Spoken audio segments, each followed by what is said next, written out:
Hello guys. आज मैं आपके लिए विपरीतार्थक शब्द का तीसरा पार्ट लेकर के उपस्थित हुआ हूं। और ये रहे आपके आज के शब्द।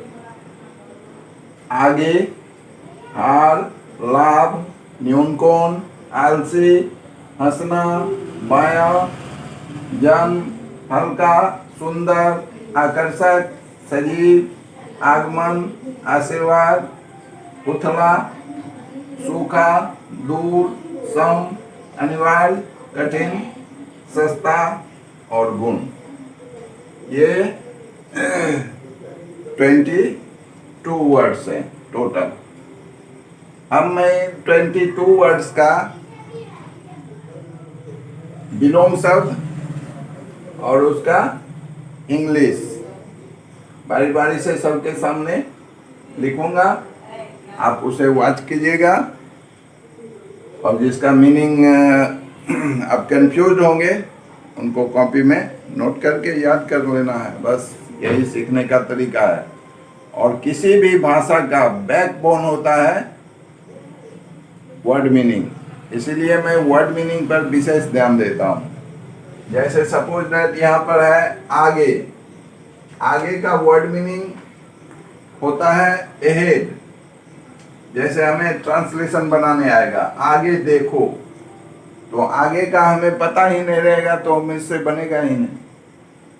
इसीलिए वर्ड मीनिंग जो है वह किसी भी भाषा का क्या है, बैकबोन है, रीढ़ की हड्डी है। तो आगे देखो, अगर हम आगे का मुझे पता है तो हम क्विक बोल देंगे, आगे देखो, लुक एहेड। तो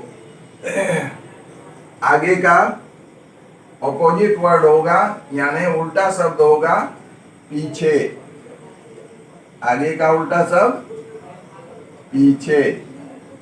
और पीछे का इंग्लिश हो जाएगा बिहाइंड।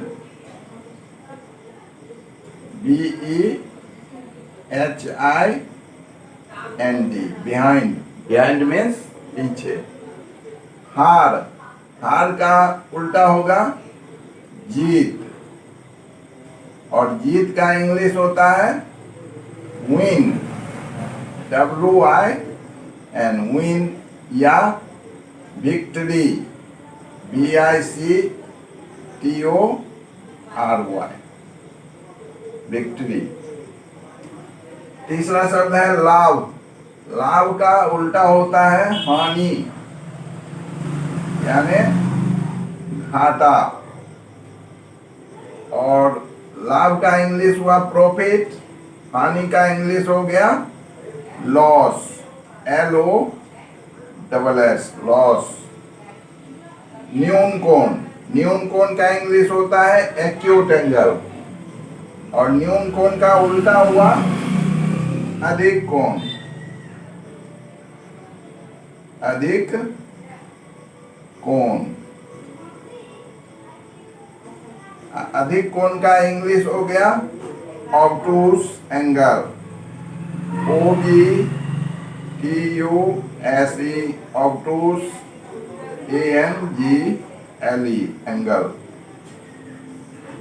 तो न्यून कोण हम उस कोण को कहते हैं जिसका मान 90 डिग्री से कम है। और अधिक कोण हम उस कोण को कहते हैं जिसका मान 90 डिग्री से अधिक हो और 180 डिग्री से कम हो। पांचवा शब्द है आलसी। आलसी को अंग्रेजी में लेजी कहते हैं। और आलसी का उल्टा होता है मेहनती। मेहनती यानी परिश्रमी, जो परिश्रम करता है। उसका इंग्लिश हो जाएगा लेबोरियस। LABO, लेबो RIOUS, लेबोरियस। LABORIOUS, laborious. हंसना। हंसना का इंग्लिश होता है लाफ, और हंसना का उल्टा होता है रोना। रोना को अंग्रेजी में वीप बोलेंगे। रोना का इंग्लिश होता है वीप, WEEP, वीप। सातवां शब्द है बाया। बाया का इंग्लिश होता है लेफ्ट। अब बाया का उल्टा होता है दाया। अब दाया को अंग्रेजी में कहते हैं राइट, RIGHT, राइट। उसके बाद आठवां शब्द है आपके लिए जन्म। जन्म को अंग्रेजी में कहते हैं बर्थ, BIRTH, बर्थ। जन्म का उल्टा होता है मरण, और मरण को अंग्रेजी में कहेंगे डेथ, DEATH, डेथ। हल्का, हल्का का अंग्रेजी होता है लाइट। कोई वस्तु हल्का है उसे हम कहेंगे लाइट वेटेड, हल्का। हल्का का उल्टा होता है भारी। भारी को अंग्रेजी में बोलेंगे हैवी, HEAVY, हैवी।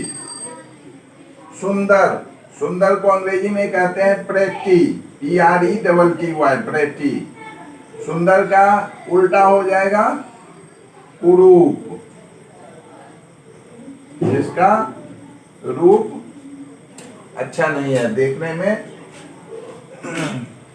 चेहरा खराब है, वो हो गया कुरूप। कुरूप को अंग्रेजी में कहेंगे अगली, UGLY, अगली।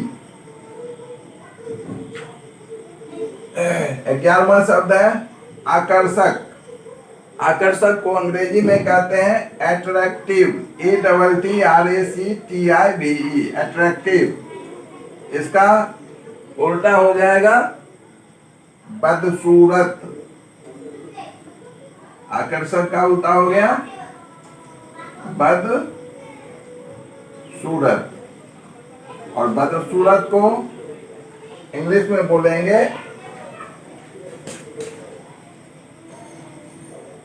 इनअट्रैक्टिव,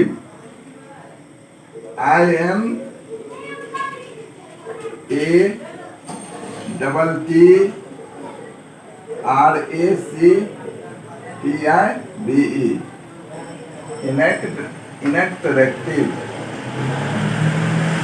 या इसे भी हम अगली बोल सकते हैं। ये दोनों कुरूप और बदसूरत सिमिलर वर्ड है, इसीलिए इसको हम अगली भी लिख सकते हैं, या इनअट्रैक्टिव। 12वां शब्द है सजीव। सजीव को अंग्रेजी में लिविंग बोलते हैं। सजीव का उल्टा निर्जीव होता है, निर्जीव। सजीव मतलब हुआ जिसमें जीव है, यानी जो जिंदा है। निर्जीव वो हो गया जो मरा हुआ है, जैसे ये कुर्सी, कुर्सी निर्जीव वस्तु है, वो हो गया नॉन लिविंग। अंग्रेजी में उसे कहेंगे non living, LIVING, NON, LIVING, non living मतलब निर्जीव। आगमन, आगमन को अंग्रेजी में कहेंगे अराइवल, ARRIVAL, अराइवल। यानी रेलगाड़ी आती है, वो उसका कौन सा टाइम हुआ, अराइवल टाइम। और आगमन का उल्टा हो जाएगा प्रस्थान, प्रस्थान। और प्रस्थान को अंग्रेजी में बोलेंगे डिपार्चर, DEPARTURE,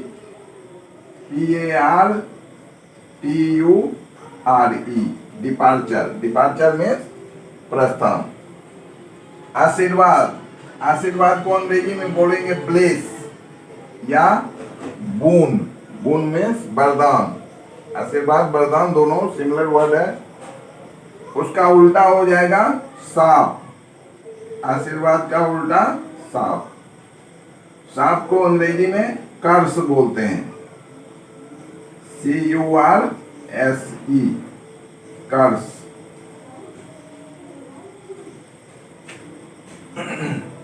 15वां शब्द है आपका उथला। उथला मतलब उठा हुआ, इसका हो जाएगा गहरा, उल्टा हो जाएगा गहरा। उथला का अंग्रेजी होता है सेलो, SHALLOW, सेलो। और गहरा का इंग्लिश हो जाएगा deep, DEEP, deep. Deep means गहरा। नेक्स्ट वर्ड है, यानी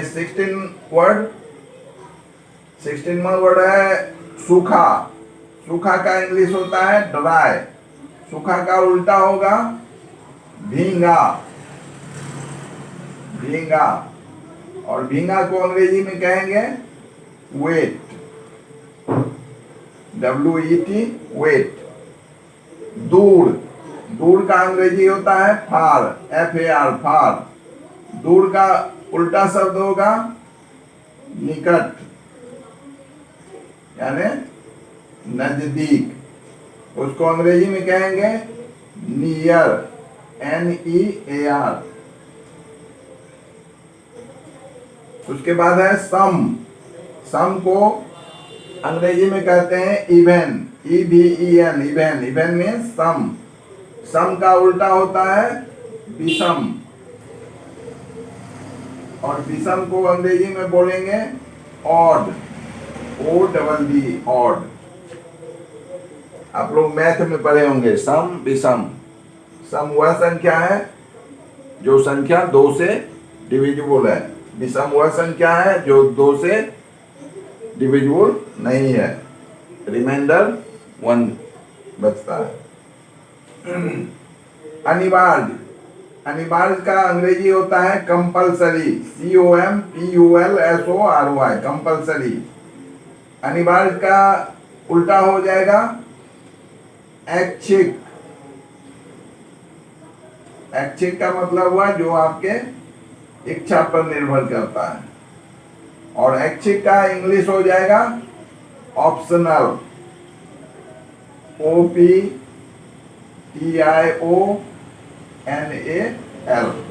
ऑप्शनल। अगला शब्द है कठिन। कठिन को हम अंग्रेजी में डिफिकल्ट बोलते हैं, DIFFICULT, डिफिकल्ट। और कठिन का उल्टा होता है आसान। कठिन का उल्टा आसान। और आसान को अंग्रेजी में बोलेंगे इजी, EAZY।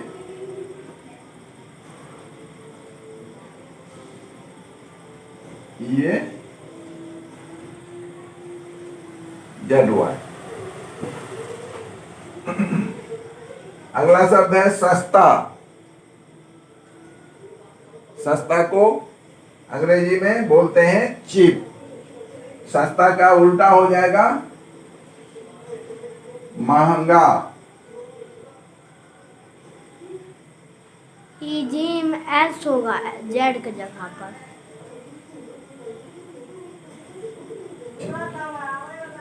EASY। चलिए, तो सस्ता का हो गया महंगा। और महंगा को अंग्रेजी में कहते हैं कॉस्टली, COSTLY। या इसको एक्सपेंसिव भी बोलते हैं,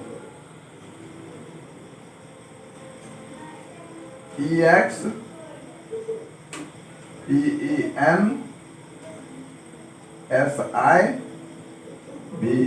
एक्सपेंसिव।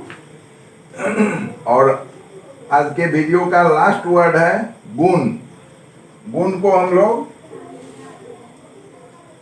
मेरिट बोलते हैं, अंग्रेजी में मेरिट। और गुण का उल्टा होता है अवगुण या दोष। होगा मूर्धन्य स्व, दोष। और दोष को अंग्रेजी में बोलते हैं डीमेरिट, DEMERIT,